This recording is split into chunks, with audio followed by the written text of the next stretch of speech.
Jusqu'à 9h, Good Morning Business. Il est 8h18 et je suis avec Jean Pisani-Ferry, bonjour. Bonjour. Économiste, professeur SPO et ce matin, co-auteur de ces recommandations du Conseil d'analyse économique que vous avez faites au gouvernement et au président. Il faut changer les règles en Europe, vous nous dites. Nous, on a tous été biberonnés aux 3% de déficit public maximum, aux 60% d'endettement par rapport au PIB. Et vous dites, oubliez tout ça. Ça fait 30 ans, oui, donc on a pris l'habitude. Nous disons, oui, les règles numériques ne sont plus adaptées. Elles ne sont plus adaptées au nouveau contexte, c'est-à-dire à la fois au niveau très très élevé des dettes, au niveau très très faible des taux d'intérêt. L'État français emprunte encore à un taux d'intérêt très légèrement négatif. Au fait qu'un peu partout dans le monde, on se dit il faut avoir une nouvelle conception du rôle de la politique budgétaire. Notamment aux États-Unis, Joe Biden. Oui, mais la Banque Centrale Européenne elle-même nous dit j'y arrive pas toute seule.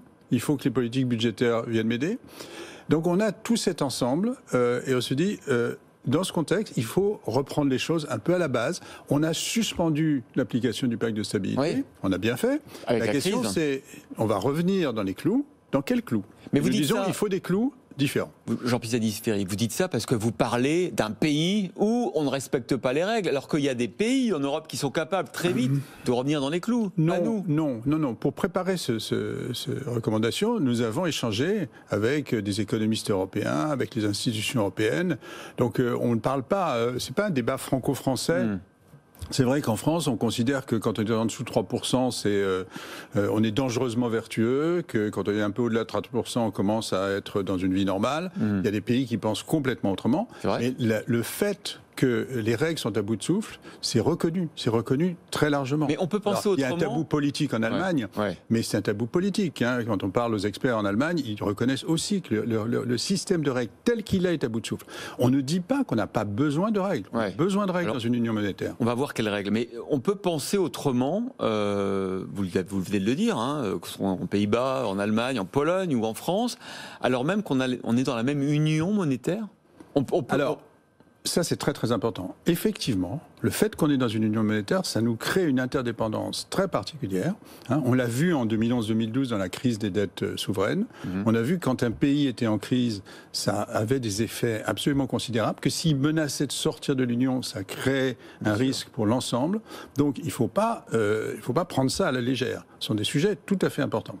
Et de la même manière, le fait de dire quand la Banque centrale nous dit, de l'autre côté, venez à mon aide, j'ai besoin d'un peu de soutien. Il faut aussi que les politiques budgétaires se coordonnent pour ça. Donc on a ces deux côtés, si vous voulez. On peut prendre trop de risques et on crée des difficultés pour les voisins, et on peut ne pas en faire assez pour soutenir l'activité et on crée des difficultés pour tout le monde. Ça peut durer longtemps, ça, Jean Pisani-Ferry, des fourmis allemandes ou hollandaises qui viennent au secours des cigales françaises ou grecques ou italiennes. Mais il ne s'agit pas de dire non, il s'agit d'éviter ça. Il s'agit d'éviter de venir au secours. Quand je dis soutenir, c'est simplement que, voyez ce qui se passe.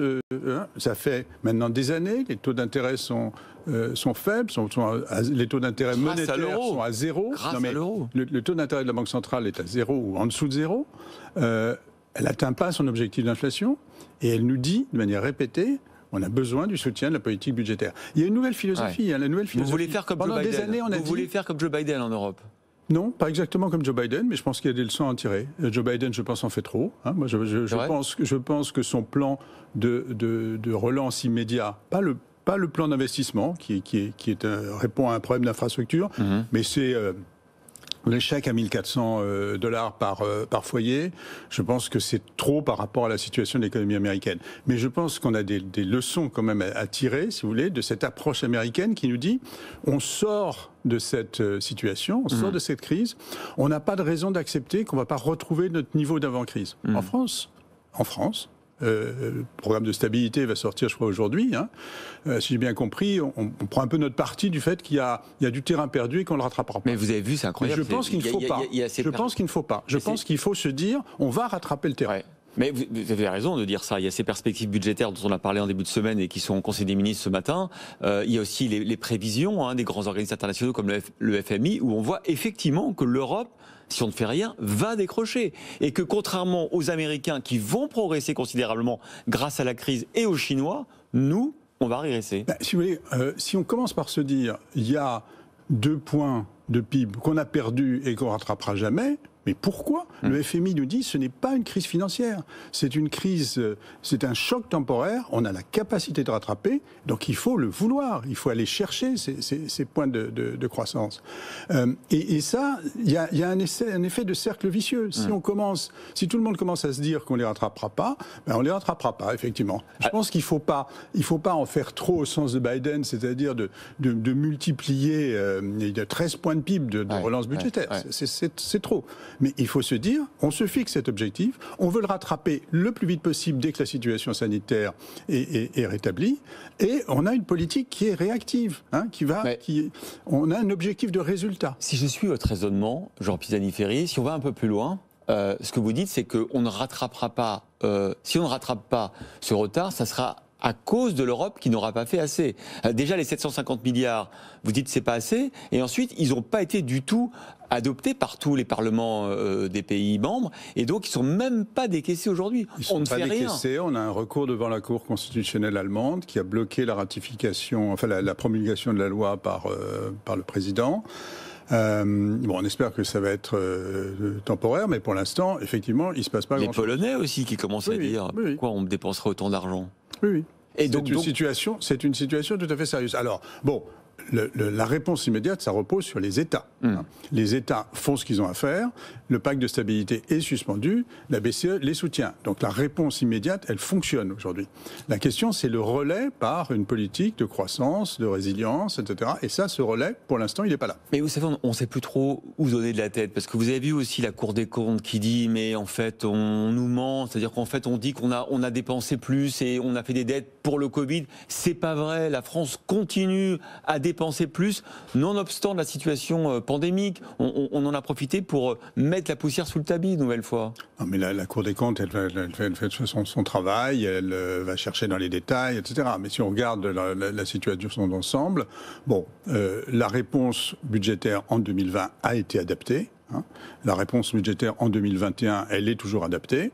La question, c'est ce qu'on fait après. Donc pour revenir au papier qu'on a... Oui, justement, qu'est-ce qu'on fait après ? Vous dites qu'il faut des nouvelles règles adaptées à la situation propre de chaque État. Oui, parce qu'il y a des États qui ont une dette considérable, des États qui ont une dette beaucoup plus faible, il y a des États qui ont de la croissance potentielle, il y a des États qui n'en ont pas. Et donc, le fait de dire 60%, qu'est-ce que ça veut dire aujourd'hui ? Quand vous partez d'une dette qui est à 130, 150%, qu'est-ce que ça veut dire de dire je vais fixer un objectif à 60% ? C'est beaucoup trop loin. On va tricher avec la vitesse de croissance. On triche tout le temps. Au lieu de dire, maintenant, qu'est-ce que doit se fixer réalistement ce pays pour que cette dette soit soutenable ? C'est-à-dire qu'on ne prenne pas de risque sur la solvabilité. Le risque sur la solvabilité, c'est terrible. Le risque sur la dette. Oui, le risque sur le fait de ne pas pouvoir à un moment se financer. Mais c'est pas un peu spécieux comme argument, parce qu'en vérité, Jean Pisani-Ferry, il n'y a pas de risque sur la dette, puisque justement, on dépend d'une Banque Centrale Européenne qui, quoi qu'il arrive et quoi qu'il en coûte, abonde en liquidité. Non, la Banque Centrale Européenne, sa mission, c'est de faire que si le marché va mettre un État en danger, alors qu'il n'y a pas de raison, elle doit bloquer ça. Et elle l'a fait. Mais elle n'assure pas la solvabilité des États. Ça, c'est un autre monde dans lequel on n'est pas et qui est contraire au traité européen. Dans lequel on dit, c'est ce qu'on appelle la théorie monétaire moderne, c'est-à-dire de dire la Banque centrale, de toute façon, elle assure la solvabilité, quoi qu'il se passe. Non, c'est pas l'accord européen. Donc ça, ce n'est pas le mandat de la Banque centrale. La Banque centrale, si un État fait n'importe quoi, elle ne peut pas le sauver.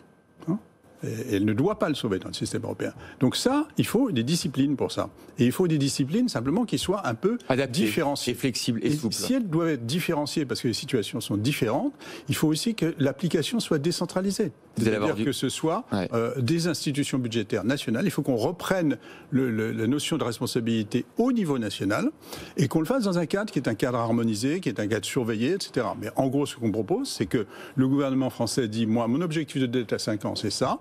Le Haut Conseil des finances publiques, qui est une instance indépendante abritée par la Cour des comptes, dit c'est crédible, c'est pas crédible, c'est prudent, c'est pas prudent. Et sur cette base, la mécanique européenne s'enclenche. Si le Haut Conseil dit c'est prudent, c'est raisonnable, et s'il a bien fait son travail, on dit banco. Sinon, on dit vous devez réviser les choses. Vous allez devoir encore convaincre pas mal d'États européens de cette souplesse, et notamment les Allemands. Il va falloir attendre septembre que les élections aient lieu. Bien sûr. On verra si c'est un chancelier vert, ce sera peut-être plus facile que si c'est un chancelier CSU. On en a parlé tout à l'heure avec Benahouda, mais la marche est longue encore. Hein. La marche est longue, mais ce n'est pas le moment de faire des demi-mesures, c'est le moment d'essayer d'être ambitieux à l'occasion de cette crise. Merci beaucoup Jean Pisani-Ferry, membre du Conseil d'analyse économique, auteur donc, de ces recommandations que vous avez faites hier au gouvernement, d'avoir été sur ce plateau.